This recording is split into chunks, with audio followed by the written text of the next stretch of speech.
सर्वांना विनंती आहे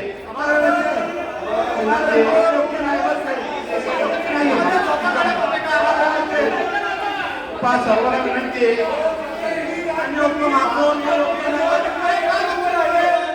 सर्वांना विनंती आहे पालवडकर साहेब सर्वांना विनंती आहे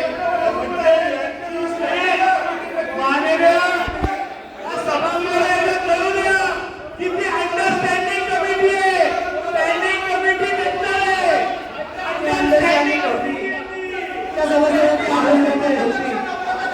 पद्धतीने चाललंय चुकीच्या पद्धतीने सर्वांना विनंती आहे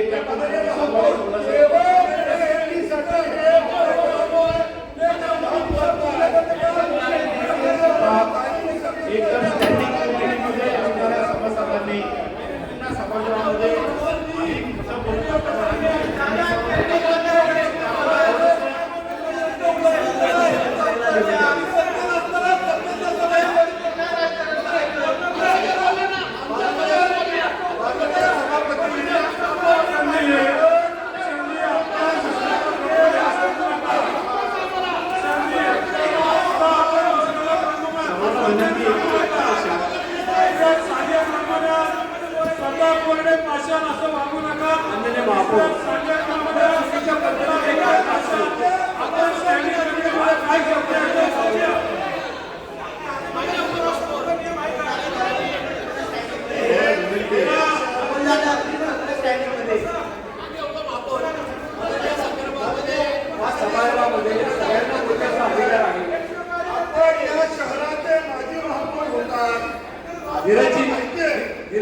त्या समितीमध्ये खूप गप्प बसतात आणि आता सभागृहात केवळ चर्चेला यावं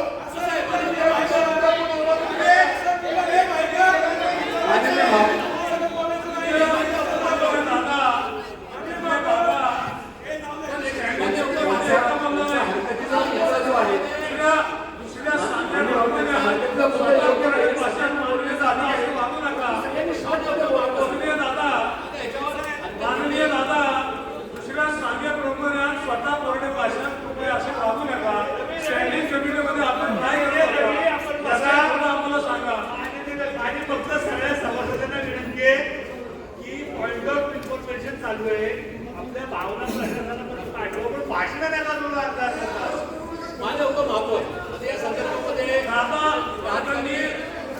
हरकत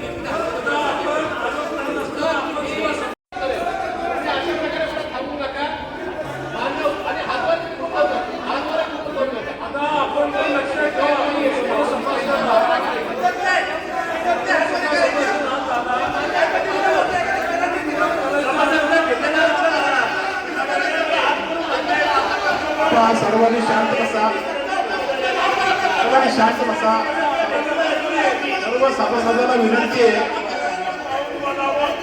सभासदांना विनंती आहे कृपया विनंती आहे की आपण कृपया मान्य उपमहापौर या संदर्भात कृपया माझा शेवटचा मुद्दा येत्या 6 दिवसाची हरकत घेतली मुळात धीरज गाठी कुठल्या विचारात मला माहिती नाही माझं समोर एक मिनिट मला मी बोलतोय ऐकून घेतलं पाहिजे मुळात विषय असा आहे माझ्या भाषणाची सुरुवात करताना मी सांगितलं की या संदर्भामध्ये ज्या दिवशी स्टँडिंग हा विषय आला त्या दिवशी प्रशासनाने प्रचंड या ठिकाणी आग्रह धरला ज्याच्यामध्ये प्रशासनाने हे गुगल लोकेशनवर आधारित हे सांगितलं नाही 2 पाणीपत्र आणले त्यांनी त्याच्यामध्ये डॉकेट आणि या संदर्भात मान्यता मागितली दुसरा विषय 20% वाढीचा विषय त्या ठिकाणी स्टँडिंग कमिटी बसून लपवला तिसरा भाग विषय असा होता हे 3 महिन्याकरता आहे आणि या सगळ्या गोष्टी होत असताना आम्हाला आणि प्रत्येक प्रचंड त्या ठिकाणी आजव केली आणि योगायोग असा आहे की बरं आता धीरजजींनी हा विषय समोर केला कारण की माध्यमं पण ऐकतात त्या दिवशी स्टँडिंग कमिटीमध्ये सगळ्यात जास्त वेळ भाषण माझं 19 मिनिट मी बोललो अशी एक स्टँडिंग नाही की त्याच्यामध्ये एखाद्या विषयावर चालू धरला नाही मी आत आणि बाहेरचा कधी करत नाही मी आत आणि बाहेरचा कधीच करणार एवढाच विषय असा आहे तुमचं कर्तृत्व नाही तुम्ही भांडण करत असावा आम्हाला विषय मान्य नव्हता बाहेर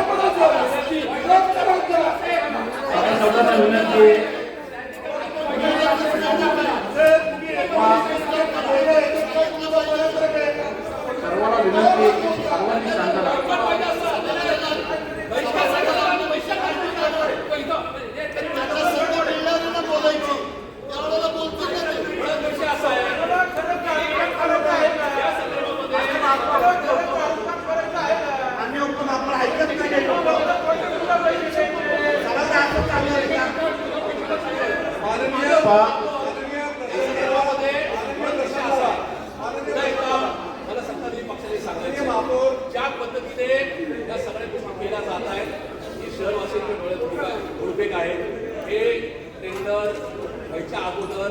प्रायोगिक तत्वावर पायलट प्रोजेक्ट तुमच्या पूर्ण आणण्यात आलं.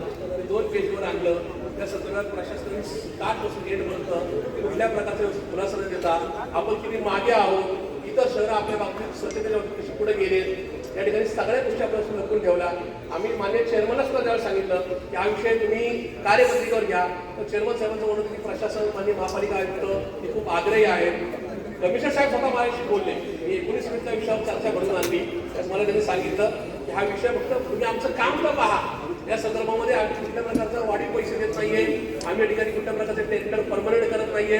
या सगळ्या गोष्टी आम्हाला ॲक्सेप्ट केल्या आणि त्यावेळेस मात्र आम्ही हे नका तयार झालो. त्यावेळेस आम्ही खूप गल्लीबोळात फिरलोय, या सगळ्या गोष्टी सांगत आल्या. आणि प्रत्यक्षात मात्र ज्यावेळेस मागच्या 10-20 दिवसाचं जे काही कामकाज 10-15 दिवसात जे काय बाकी चालू आहे त्याच्यानंतर लक्षात येतंय हे सगळं दुर्बल दिसवलं आंदोलने हे संबंधित ठेकेदारांना पुढे कंटिन्यू करण्याकरता टार्गेट देऊन त्या ठिकाणी केलं जात आहे. आमचं म्हणणं पुन्हा एकदा आहे की या ठिकाणी ज्या कर्मचाऱ्यांची संख्या असेल याच्यापेक्षा जास्त कर्मचारी लागत असेल तुम्ही घ्या. म्हणजे होत असताना हा सगळा भेसळीचा बाजार तर कुणाला तरी रेड कार्पेट घालायचे, कोणाला तरी पैसे द्यावे त्याच्यासाठी हा खटाटा नको. आणि पुन्हा एकदा सांगतो मी कुठल्याही सभागृहात कामकाज करत असेल, स्टँडिंग कमिटी असं येत असेल, मी जे बोलतो ती माझी इथली रस्त्यावरची भाषा तीच असते. आजचं बाहेरचं कधी नसतं. प्रत्येक स्टँडिंगला मी विषय ताणून धरलेले आहेत आणि हा विषय मान्य महापालिका आयुक्त आणि मान्य नायर साहेबांनी खुलासे केले त्याच्यानंतर तो विषय पुढे गेला. पण आता जर ह्याच्यात सगळ्या ह्या गोष्टी होणार असतील तर मात्र या ठिकाणी सभागृहाच्या बाहेरची लढाई सुद्धा ती कोर्टात सुद्धा पोहोचेल आणि शासनाच्या दरबारात सुद्धा पोहोचेल. हे समजून घेऊन प्रशासनाने योग्य ती पावलं उचलावी ही विनंती करून या ठिकाणी थांबतो. धन्यवाद.